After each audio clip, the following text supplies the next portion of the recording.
Hello everyone, welcome back to Souls, our Sunday online English service. We promise you it's going to be simple, short, but yet significant. So, prepare your hearts and enjoy the service. Hello Freedom people, welcome to Souls, and I would like to start with a verse from Isaiah 43 verse 4. Since you were precious in my sight, you have been honored, and I have loved you. Therefore, I will give men for you and people for your life. So let's worship.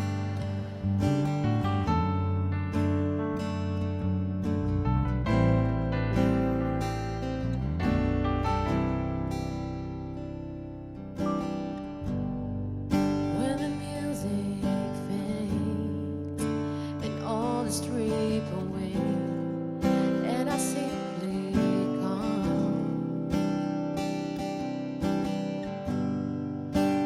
just to bring something that's a word that will bless your heart.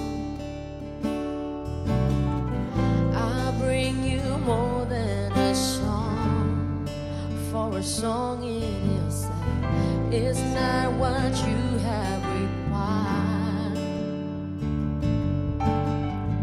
You search much deeper within. Through the way things appear, you're looking into my heart. I'm coming back to the heart of worship, and it's all about you. It's all about you, Jesus. I'm sorry, Lord, for the things I made it. It's all about you. It's all about you, Jesus.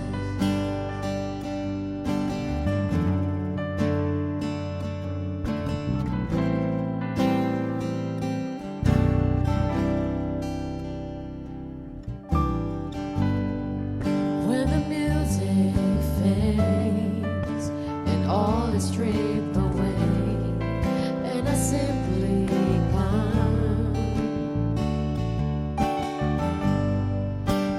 just to bring something that's a word that will bless your heart. I'll bring you more than a song, for a song in itself is not what you have required. You search much deeper within. Through the way things appear, you're looking into my heart. I'm coming back to the heart of worship, and it's all about you. It's all about you, Jesus. I'm sorry, Lord, for the things I made it. It's all about you. It's all about you, Jesus. I'm coming back to the heart of worship, and it's all about you. It's all about you, Jesus. I'm sorry, Lord, for the things I made it, and it's all about you. It's all about you, Jesus. It's all about you. It's all about you. It's all about you, Jesus. It's all about you. It's all about you. It's all about you, Jesus. It's all about you. It's all about you. It's all about you. It's all about you, Jesus. It's all about you. It's all about you. It's all about you, Jesus. I'm coming back to the heart of worship, and it's all about you. It's all about you, Jesus. I'm sorry, Lord, for the things I made it, and it's all about you. It's all about you, Jesus. I'm coming back to the heart of worship, and it's all about you. It's all about you, Jesus. I'm sorry, Lord, for the things I made it, and it's all about you. It's all about you, Jesus. It's all about you, Lord. You are the center of it all. It's all about you. It's all about you. It's all about you. It's all about you, Jesus.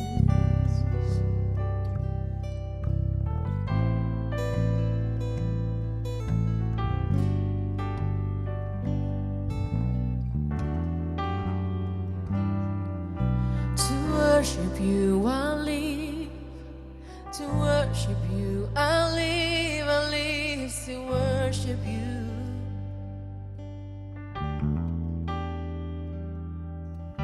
To worship you, I'll live. To worship you, I'll live. I'll live to worship you.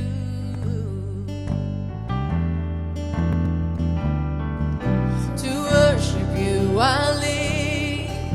To worship you, I live to worship you.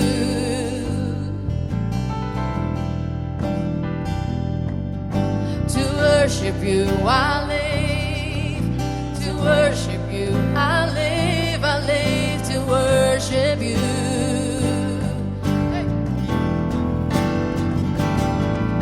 To worship you, I live.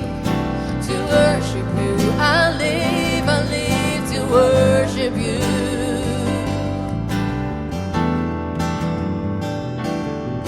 To worship you, I live. To worship you, I live to worship you.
Hello, freedom people. Welcome back to Souls. So my name is Likumahuwa, and we are back again with this month's theme of relational worship.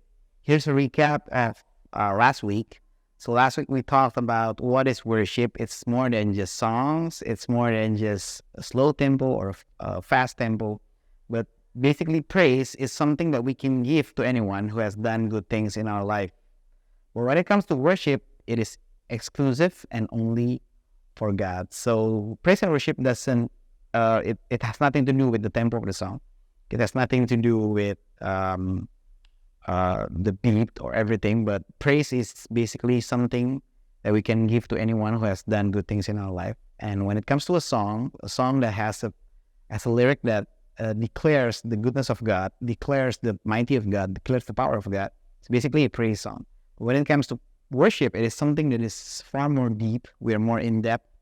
We are talking about things that even if God doesn't save me from this thing, from that thing, we will still worship God, mainly because worship is something that is exclusive and only for God. So that is the recap. And also worship must begin with an understanding and also relationship. It is written in John 4, verse 22a.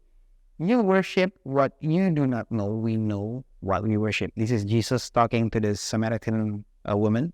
You worship what you do not know, but we know what we worship.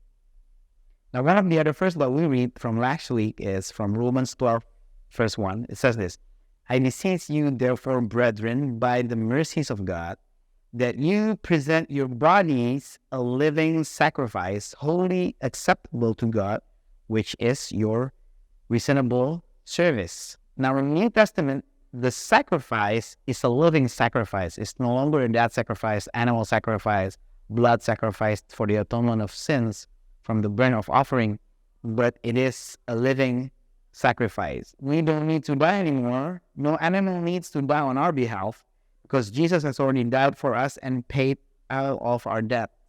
Since Jesus died for us, it should be natural for us to live our lives for Him, to submit our will for His will. What's a living sacrifice? Our life that is still active, that is still impactful, that is still productive and still fruitful. Now, on that very first, it is said that wholly acceptable, present your bodies a living sacrifice, wholly acceptable to God, which is your reasonable service. Now, service, in the original word of reasonable service that is used is latrio. The Greek word is latrio.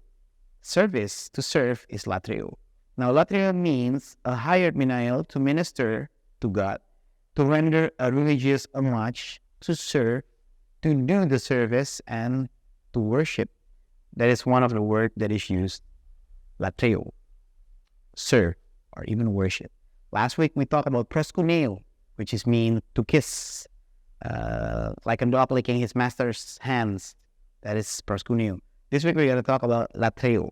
Latrio means to give service, to serve, to worship, or to simplify, to bring a gift, to give a present. So basically our worship should be something that we give to God as a present, as a gift. We should see our worship as a way to serve God, to give homage in remembrance of His goodness, and to say thanks for His goodness, being grateful. It's an attitude of gratitude. Now, we should see our worship as a gift, as a present. Now, as a musician, this is one of the verses that I love the most from the Bible. It's from Psalms 33, verse 3. It is said, sing to Him a new song, play skillfully with a shout of joy. Once again, from Psalms 33, verse 3 says, sing to Him, sing to God, a new song, play skillfully with a shout of joy. Now, playing skillfully is something that is required according to King David. I found that sometimes in church, people tend to say, don't play that much skill, don't play too skillfully because you will distract people from worshiping God and people will start to worship you. That is something that's, I found it ridiculous because I truly believe that no matter how good we are in playing music, no matter how good we are in playing our instruments, it shouldn't take away people's focus from God. but it should exalt God even more, because when we give our best, when we give our best skillful ability to worship God, it should be something that moves people and not to distract them, to actually refocus on us, but to give our focus to God, because we are giving the King of Kings our best. We are bringing our best present. Now, David says that this is something that is required to play skillfully. And we find in the Bible that the tent of David uses music 24 hours non-stop as a sacrifice in the face of the Ark of Covenant. So if you realize the tabernacle of Moses, if you know about the tabernacle of Moses, it has the gate, it has the burnt offering plate, it has the cleansing, it has the holy place, and then they have the Holy of Holies, and inside the Holy of Holies is the Ark of Covenant. That's the tabernacle of Moses. But it's different with the tent of David. The Ark of Covenant is actually in the center of everything, without any veil, without any different room, separated room. But everybody is actually sitting around and are worshiping God with the Ark of the Covenant in the middle of it. So can you imagine a 24 hours of non-stop worship session? It's very different with the tabernacle of Moses. It replaces the animal sacrifice in the era of tabernacle of Moses. There are 24 singing prophets. They sing night and day to the glory of God, accompanied by 288 of their brothers and sons. So can you imagine 24 singing prophets? So it's not just a regular worship leader or just a regular singer, but singing prophets. So they sing, they worship God, but they prophesy as well, and accompanied by 288 of their brothers and sons. Now the backup band was 4,000 musicians, and all to minister to the Lord through worship.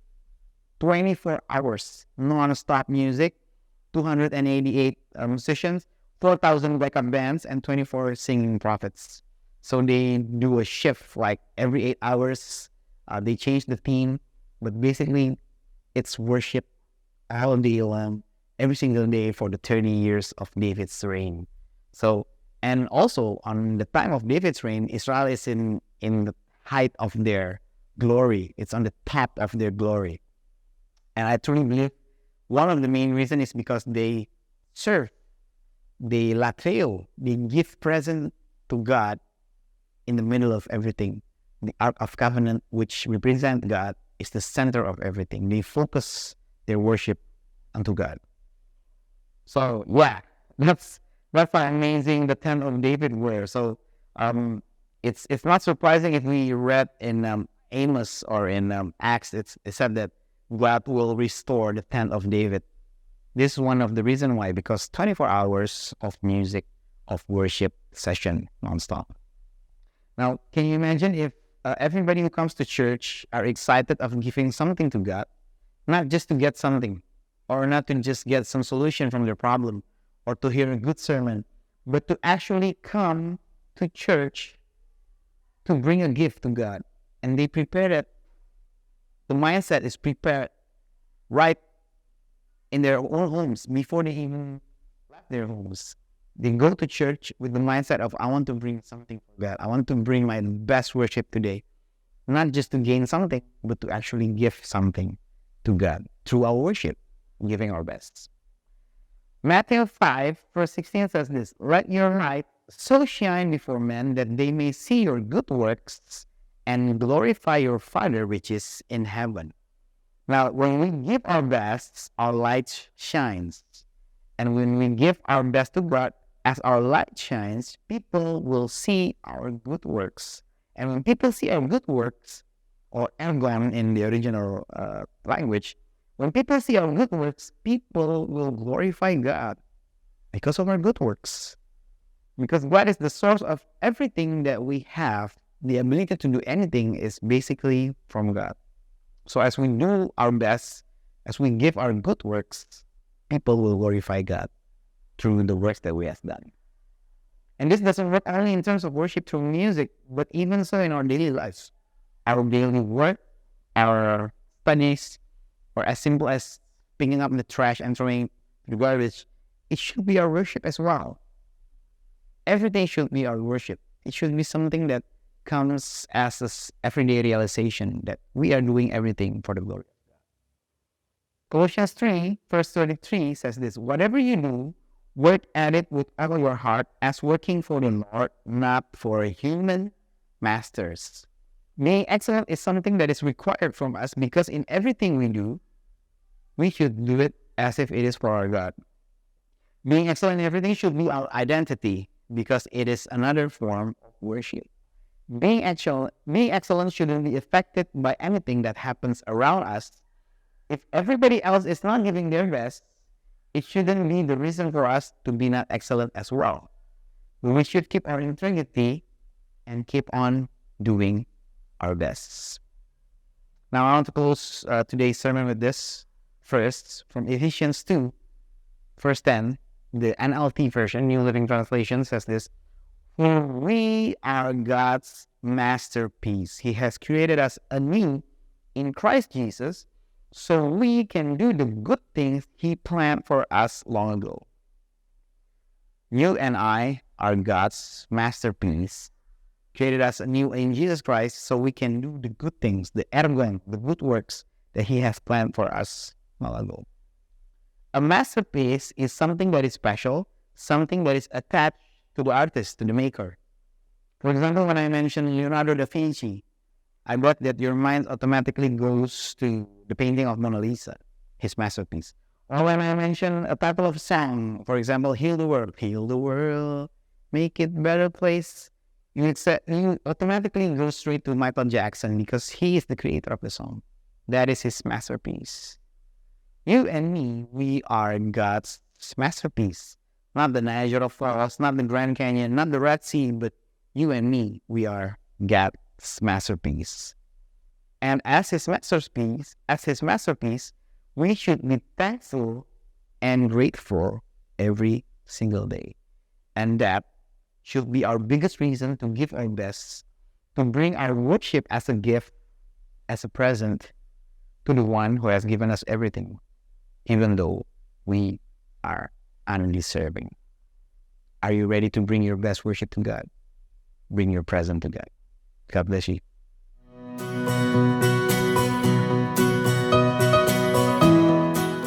We believe you are blessed by this week's sermon. Join us in expanding the gospel by giving.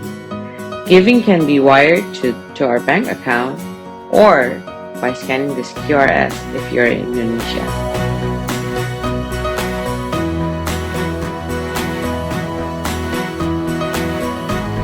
Thank you again for joining this service. Feel free to chat with our pastors to make connections with them. And we'll see you again next week. God bless you.